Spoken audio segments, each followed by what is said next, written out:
그때 예수님께서는 올리브 산으로 가셨다. 이른 아침에 예수님께서 다시 성전에 가시니 온 백성이 그분께 모여들었다. 그래서 그분께서는 앉으셔서 그들을 가르치셨다.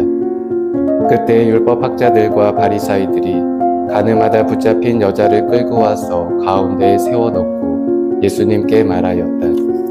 스승님, 이 여자가 가늠하다 현장에서 붙잡혔습니다.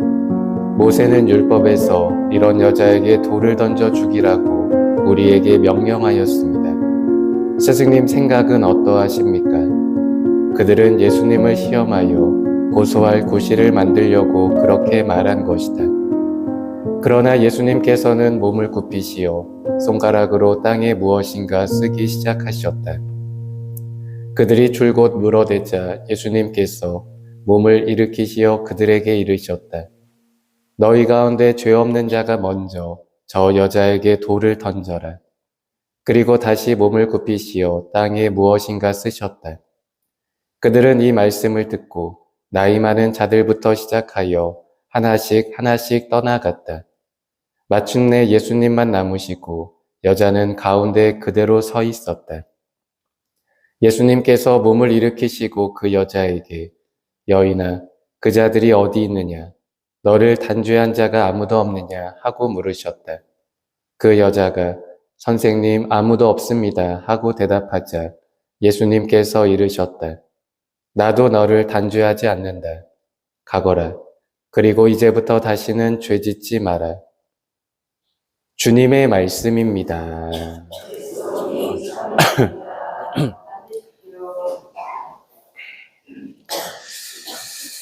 참 예수님,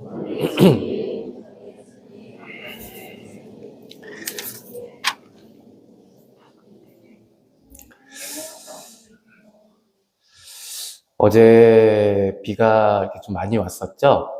비가 많이 와서 그런지 오늘 하늘이 굉장히 맑고 또 푸르르고 또 이제 진짜 봄이 오겠구나라는 생각도 이렇게 들게 되는데 우리 교우분들도 힘들지만 또 이렇게 성사들 보시면서 또 어둡고 힘들고 어두웠던 마음들 또 오늘 이렇게 날씨처럼 아름답고 맑게 잘 만들어 가고 계시죠?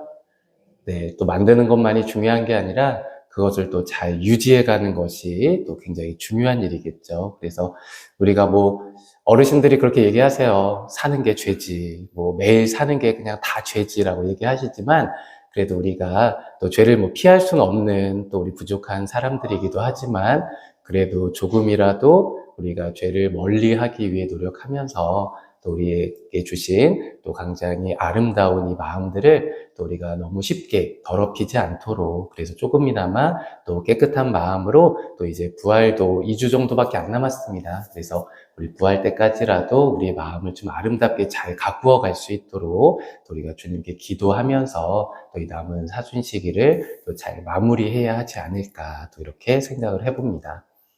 사실 오늘 복음을 이렇게 읽고 또 묵상해보면서 저는 예전에 제가 초등학교 1학년 때 겪었던 일 하나가 생각이 났어요. 이거는 죽을 때까지도 제 기억에서 안 잊어버릴 것 같고 또 나중에 정말 죽어서도 계속해서 기억에 남아있을 사건이지 않을까 이렇게 생각을 하는데 저는 굉장히 좀 큰 충격을 한번 먹은 적이 있어요. 초등학교 1학년 때 이렇게 시험을 봤었는데 그 시험 문제가 그거였어요. 나라를 위해서 목숨을 바친 사람들이 죽어서 묻히는 묘지가 어디냐? 어디겠어요? 국립묘지죠. 너무 쉽죠? 근데 이게 주관식이었어요. 제 기억에는. 그래서 이렇게 네모칸이 2개가 있고 뭐뭐 묘지 해갖고 이렇게 돼 있었어요. 거기다 이제 국립이라고만 쓰면 되는데 저는 아무 생각 없이 공동묘지라고 썼었거든요. 진짜 이거 싫어합니다. 공동묘지라고 썼어요. 그래서 반 친구들이 그 문제를 틀린 친구가 한 명도 없었는데 저만 그 문제를 틀렸죠. 그래서 선생님도 너무 기가 막히셨는지 아니면 도대체 제가 커서 뭐가 될지 걱정이 되셨는지 그 많은 우리 친구들 앞에서 얘기를 하신 거예요. 누구라고 얘기는 안 하시지만 야, 우리 반에 이거 공동묘지라고 쓴 친구가 있어. 그러면서 이렇게 놀려주셨어요. 정신 좀 차리라고. 그랬더니 반 친구들이 막 다 웃기 시작하는 거예요. 야, 어떻게 그렇게 쓴 친구가 누구야 하면서 막 웃기고 있는데 거기서 저만 가만히 있으면 어떻게 되겠어요? 전 줄 알 거 아니에요. 그래서 저도 똑같이 웃었어요. 안 틀린 척 막 웃고 있었거든요. 그래서 그런 저를 보면서 선생님이 그냥 지나가면서 말씀하셨어요. 넌 커서 뭐가 될래? 이러면서 이렇게 지나가셨던 담임 선생님이 계셨습니다. 근데 그 선생님을 제가 신부되고 성당에서 만났어요.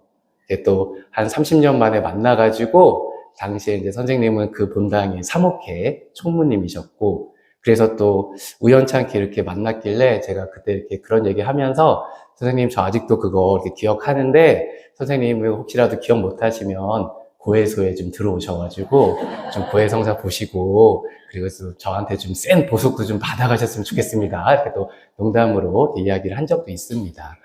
사실 오늘 가늠하다가 현장에서 붙잡힌 여자를 붙잡아 놓고 사람들이 이야기하죠. 이 여자를 돌로 쳐 죽이라고 했는데 어떻게 해야 됩니까? 예수님이 이야기하십니다. 그랬더니 예수님이 뭐라고 하시냐면 죄 없는 사람부터 돌을 던져라 얘기하시죠. 그랬더니 나이 든 사람부터 한 명씩 한 명씩 그 자리를 떠나갔다라고 표현이 되어 있는데 이것은 어떤 의미일까 생각을 해보면 사실은 여기 그 여자를 돌로 쳐 죽이려고 했던 이 사람들은 내가 죄인인지 아닌지도 구별조차 못했던 사람들. 즉, 내가 하느님 앞에 죄인임에도 불구하고 그 죄인인 것을 모르고 아닌 척하고 있었던 사람들인 것이죠. 그런데 예수님께서 거기다 대놓고 죄가 없는 사람부터 돌을 던져라 라고 했더니 그제서야 생각을 하는 겁니다. 아, 내가 죄인이었구나 라는 것을 이제서야 알게 되는 것이죠. 그러고 나서는 결국 그 자리를 떠나게 됩니다. 사실 우리도 마찬가지예요. 우리도 사실은 죄인이 아닌 척, 항상 우리가 하느님을 속이려 하는 척, 이웃을 속이려 하는 척, 또 가족들을 속이려 하는 척들을 참 많이 하고 삶을 살아갑니다. 아닌 것처럼, 나는 죄를 짓지 않은 것처럼, 그리고 나보다 더 나쁜 사람들이 많으니까 뭐 이 정도면 괜찮은 것처럼, 이 정도면 되지 하면서 너무나도 우리 자신 스스로에게 관대하려고 하는 것들이 있어요. 그러다 보니까 이 사람들도 그 여자라고 하는 간음했던 그 여자 한 명을 표적에 놓고 저렇게 큰 죄를 짓는 사람이 있으니 우리는 거기에 비해서 의인이다 라고 하면서 자기 문짝들을 하고 있었던 것이죠. 사실은 우리도 마찬가지입니다. 항상 우리가 어떻게 생각해요? 저 사람 때문에 또 이러한 상황 때문에 어쩔 수 없이 내가 죄를 짓게 되고 그러면서 다른 사람들을 표적에 놓고 그 사람보다는 내가 더 의인인 것처럼 행동하고 하느님께 의인인 것처럼 우리가 이야기를 하는 경우들이 너무나 많다는 것이죠. 그것은 뭐냐면 내가 짓고 살아가는 나의 죄를 제대로 반성해 본 적이 단 한 번도 없기 때문에 정말 내가 짓고 살아가는 죄가 무엇인지조차도 잘 알지 못하다 보니까 정말 내가 죄인인지 아닌지도 모르고 다른 사람의 죄만을 쳐다보게 되는 것이죠. 하지만 거기에 대해서 예수님께서는 경각심을 불러일으켜 주십니다. 너의 죄가 무엇인지를 한번 생각해 봐라. 정말 네가 잘못한 것이 무엇인지를 한번 다시금 생각해 봐라. 그럴 수도 우리가 나의 죄가 많다는 것을 알고 내가 죄인이라는 것을 인정할 수 있을 때 사실은 다른 이들에게도 자비와 사랑을 베풀 수 있다는 것이죠. 왜? 나도 똑같은 죄를 짓고 사는 만큼 나에게 누군가 잘못했지만 그래도 그 사람에게 자비를 베풀어 줄 수 있고 사랑을 베풀어 줄 수 있고 하지만 내가 나의 죄를 제대로 알지 못하고 죄인임을 인정하지 못하면 결국 이웃에게도 자비와 사랑을 베풀 수 있는 마음들은 결국 끝까지 생기지 않을 겁니다. 왜냐하면 나는 그들보다 의인이라고 생각하는 교만함 때문에. 하지만 나도 똑같은 죄인임을 알고 겸손함을 가지고 그 죄를 고백할 수 있다면 정말 누군가 나에게 실수하고 잘못하는 사람이 있더라 하더라도 우리가 그것을 조금은 인정하고 받아들이고 이해하고 배려하고 사랑하고 용서할 수 있는 힘들도 바로 내가 죄인이라는 것에서부터 시작할 수가 있다는 것이죠. 그만큼 나의 양심은 지금 어떠한 상황인가? 죄를 지으면서도 그것이 죄인지 아닌지조차도 구별하지 못하고 있는 것은 아닌가? 오히려 내 스스로에게 관대할 것이 아니라 오히려 남에게 관대하고 내 스스로에게는 좀 더 철저한 마음으로 죄를 피하기 위해 노력하고 그러한 죄를 멀리하기 위한 노력들을 우리가 해야 하는 것이 아닐까. 그럴 때 우리는 남들에게 돌을 던지는 사람들이 아니라 누군가의 돌을 막아줄 수 있는 사람들이 될 수 있겠죠.